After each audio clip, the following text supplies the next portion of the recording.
Tere tulemast kuulama ja vaatama nippe seoses koostööprojekti aluseks olevate vajaduste kaardistamise ja fookuse valikuga. Minu nimi on Jaan ja kui ma peaksin ütlema kahe sõnaga, mis vajaduste kaardistamine on, siis ma ütleksin, et nad on koostööprojekti vundamendiks. Ehk siis niivõrd hästi, kui projekti aluseks olevad vajadused kaardistatud on, et niivõrd suur või väike on siis ka potentsiaal, et kuivõrd mõjus see projekt olla võib. Ja kui me heidame pilgu projekti taotlusvormi, siis projektiga seotud vajaduste selgitamisele keskenduvad 3 projekti taotluse küsimust. Ehkki esimene nendest räägib ainult sihtrühmadest, kuid vajadused saavad olla seotud ainult sihtrühmadega ehk siis inimeste gruppidega, et isegi kui me räägime organisatsioonide vajadustest, et siis organisatsioonides on ju ka inimesed, rääkimata siis kogukonna liikmetest või ka ühiskonnas laiemalt. Ehk siis kõik algab peale, et kes meie projekti sihtrühmad on ja siis mis on see meie motivatsioon, et millistest vajadustest on siis välja kasvanud see idee, tahe vastav projekt teostada, miks sellele peaks rahastajaga andma kindlasti raha lähtuvalt oma eesmärkidest ja prioriteetidest. Ja kolmandana on projekti taotluses ka selline pikem konkreetne küsimus, kus siis palutakse kõik need vajadused võtta ka kokku ja eraldi siis 2 kategoorias. Et üks kategooriatest on sihtrühmad, kellest juba oli juttu, ja teiseks ka konsortsiumis osalevad organisatsioonid. Sellepärast, et väga oluline on ka see, et oleks läbi mõeldud see otsus, et kui me nüüd oma missioonist, visioonist, eesmärkidest lähtuvalt tahame sihtrühmade vajadustega tööd alustada, neid vajadusi rahuldada, et miks me teeme seda just selle projekti rahastuse vormis, et miks just see projekti rahastus sobib toetama siis ka meie organisatsiooni arengut, võimekused, ka kasvu selles valdkonnas. Ja väga tihti, eriti kui tegemist on selliste inimestega meie hulgast, kes on praktikud, inspireeritud, tahavad minna tegutsema, et siis võib öelda, et ma olen valdkonnas töötanud juba aasta, 5 aastat, 10 aastat, 35 aastat, 50 aastat. Et ma ju tean täpselt neid vajadusi, et kirjutame juba selle projekti valmis, et miks veel mingit kaardistust on vaja teha. No, kaardistust võiks teha üsna mitmel põhjusel. Et esimene põhjus on see, et ikkagi miks just selle konkreetse projekti tegevusi ja tulemusi vaja on. Et kui ma ise juba olen selles väga veendunud, siis väga tihti on ikkagi oluline reflekteerida, et vaadata peeglisse, saada selline värske pilk. Ja teiseks, koostööprojektides on alati partnerid ka teistest riikidest. Et kas need vajadused on ka nende jaoks olulised.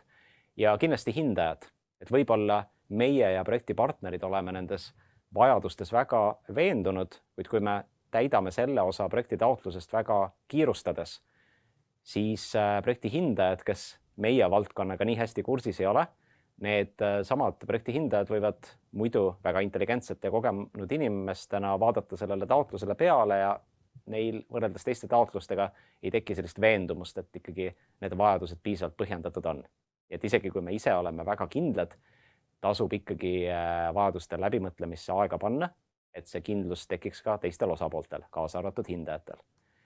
Teine oluline põhjus on see, et isegi kui me oma valdkonda, sihtrühmi, vajadusi väga hästi teame, et siis mõtestada neid vajadusi just sellest vaatenurgast, et kas just meie praegusel hetkel just täpselt nende konsortsiumi partneritega ja just selles koostööprojekti formaadis, et kas see on see nii-öelda õige hetk ja õige punt inimesi, et teha see õige projekt ära.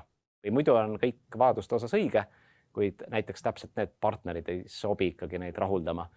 Või see projekt peaks olema mingi muu loogika järgi kujundatud ja rahastatud, kui siis seda võimaldab see koostööprojekti formaat. Ja kolmandana, väga oluline, millest on ju ka väga palju selliste juhtimiskuurude poolt räägitud, on see, miks küsimus. Ja tihti eriti eestvedajatena me võtame sellist miks küsimust väga iseenesest mõistetavana.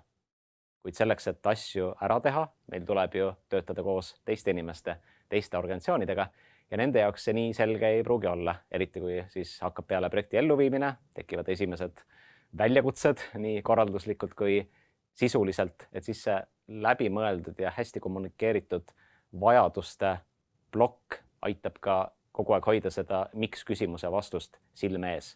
Et me läheme nendele uutele, kas siis korralduslikele või sisulistele väljakutsetele rõõmsalt vastu just seetõttu, et meid inspireerib selle miks küsimuse vastus ehk siis need vajadused.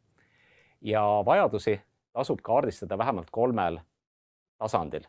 Et kõigepealt selline suur pilt, et mis see ühiskondlik või kogukondlik vajadus meie projekti järele ikkagi on. Sest see ju huvitab ka rahastajat, et see on see seos nende suurte prioriteetidega. Ja siis kindlasti tuleb teha selle järgmise sammu ka, et meie projekt kindlasti ei hakka mõjutama kogu ühiskonda või kogukonda. Vähemalt enamus projektides seda vähemalt kohe ei suuda teha. Et ikkagi me töötame konkreetsete sihtrühmadega, inimeste gruppidega, teatud paikkondades, kus me vähemalt piloteerime ehk katsetame projekti väljundeid, on kaasatud teatud kindel arv organisatsioone, et mis ikkagi need vajadused on. Ja siin andes veel ühe praktilise vihje, et võib olla ka niimoodi, et näiteks ühiskonna või kogukonna tasandil see vajadus enam nii suur ei ole. Et näiteks ütleme, et 90% sihtrühmast on juba selle asjaga päris hästi. Ehk siis, kui me vaatame nii-öelda makronäitajaid, siis see vajadus ei olegi enam ühiskonnas nii kaalukas. Aga miks me seda projekti tahame teha, on see, et võt need 10%, et nad ei ole teistega võrdses olukorras. Ja siis see analüüs ongi kahetasandiline, et me ütleme, et kui me vaatame ühiskonda tervikuna, jah, et siis juba sellega on hästi. Miks seda projekti on väga-väga vaja, on see, et võt see 10% ilma selle projektita ei jõuaks siis vastavate teadmiste oskusteni või siis mis veel need väljundid võivad olla, mida me projekti käigus teeme, et siis neid mõjutada positiivselt. Ja kindlasti, nagu juba mainisin ka, et siis konsortsiumis osalevate organisatsioonide vajadused. Ja vajaduste kaardistamiseks on loodud üks selline suurepärane tööriist, mille nimi on probleemipuu. Ja nagu puude puhul ikka, on siis puul tüvi ja juured ja võra. Ja vaatame siis nii tüve, juuri kui võra lähemalt.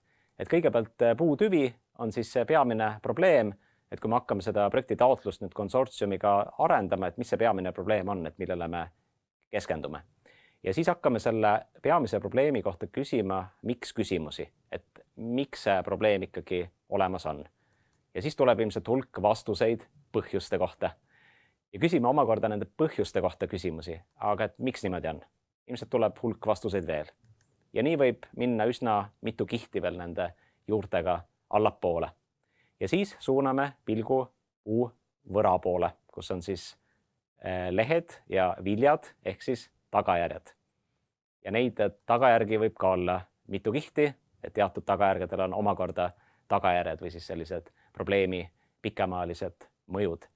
Ja mis on nüüd oluline selle probleemi puu juures on see, et kui meil on see välja joonistatud, siis vaadata niimoodi kriitilise pilguga peale, et kuna nüüd projekti ressursid on igas mõttes piiratud, nii aja mõttes, raha mõttes, tiimi mõttes, et mis on nüüd see loogiline osa sellest puust, kuhu me peaksime siis projektiga keskenduma, sest kõike kindlasti ühe projektiga ära teha ei saa, see ei ole realistlik ja kindlasti ka projekti hindajate meelest ei ole realistlik. Ja siis võib juhtuda, et me avastame hoopis, et on mõni põhjustest. Et näiteks see peamine probleem on seotud sellega, et mõne teema õppekava on jäänud ajast maha. Aga kui me vaatame neid põhjuseid, siis me näeme, et need inimesed, kes seda õppekava peaksid mõjutama, et nende oskuste ja hoiakutega on siis teatud vajakajäämiseid. Ja siis võib juhtuda, et me teame, et me isegi selle projektiperioodil veel selle õppekava uuendamiseni ei jõua, kuid me saame väga sisukalt tegeleda just nende hoiakute ja oskustega. Ja siis see põhjus liigub hoopiski selleks peamiseks probleemiks, millega me projekti raames tegeleme. Ja see peamine probleem võib tulla ka ülevalt poolt, et me näiteks näeme, et meie ei saa kuidagi mõjutada ei seda õppekava ega ka neid inimesi, kes seda õppekava koostavad. Küll me saame aidata leevendada näiteks ajast maha jäänud õppekava tagajärgi, ehk me projektiga pakume hoopis sellist järelkoolituse, järelnõustamise lahendust nendele inimestele, kes on kahjuks siis kulutanud aega selle õppekava läbimisega. Ja tol hetkel, kui need jõuavad seda õppekavast välja, et siis meie oleme oma projektiga seal kohal ja siis aitame nendel jõuda nende väärt eesmärkideni, et miks nad tegelikult võib-olla alguses sellesse õppekavasse üldse sisenesid. Ja siis tuleb see probleemipuuga teha uuesti ja siis ta on juba oluliselt väiksem, konkreetsem, sest see peamine probleem on oluliselt täpsustunud. Ja siia lõppu veel mõned vihjed, et kuidas sellest probleemipuust siis tõesti kasu oleks. Kõigepealt, et selle tasub koostada siis võimalikult konkreetselt, võimalikult rohujuurete tasandil.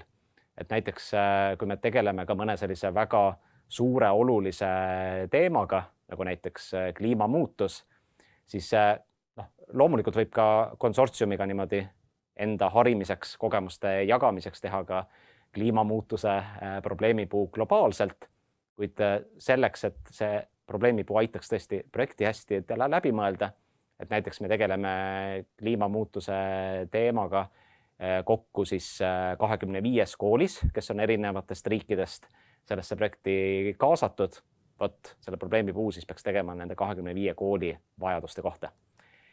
Ja kindlasti tasub siis probleemipuu koostamisse kaasata projekti osapooli ja ka väljaspool konsortsiumit, sellepärast et nende vaatetenurgad võivad olla hoopis teistsugused kui teil ja siis see probleemipuu kujuneb sisukamaks ja need päriselu vajadused jõuavad sinna paremini.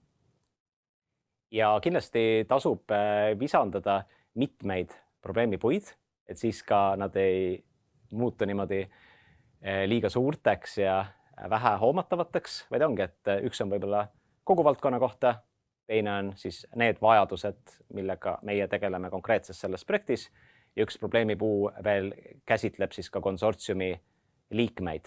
Ja see probleemipuu keskendub just sellele, et mis on siis see probleem olnud, et me ei ole selles valdkonnas suutnud seda hüpet teha arengu mõttes siis siiamaani. Et just, et mis on siis ka need võib-olla organisatsiooni võimekuse teemad, et kus projekti vahendid tulevad appi ja see võimalus teha nende konsortsiumi liikmetega koostööd. Ja viimasena kindlasti tasub probleemipuud just vaadata mitte eesmärgina omaette, vaid selle koostamise protsess on väga ka kasulik, et just ka siis partnerite vahel õppida selle tegemise käigus, sest need vajadused võivad olla ka riigiti erinevad ja siis see tõesti aitab seda projekti fookust valida välja niimoodi, et see haakub siis kõigi partnerite vajadustega. Ja kokkuvõttes soovin sellist ergastavat ja inspireerivat mõtlemist vajadustele, et kokkuvõttes kujuneks mõjusaks kogu projekt. Aitäh tähelepanu eest!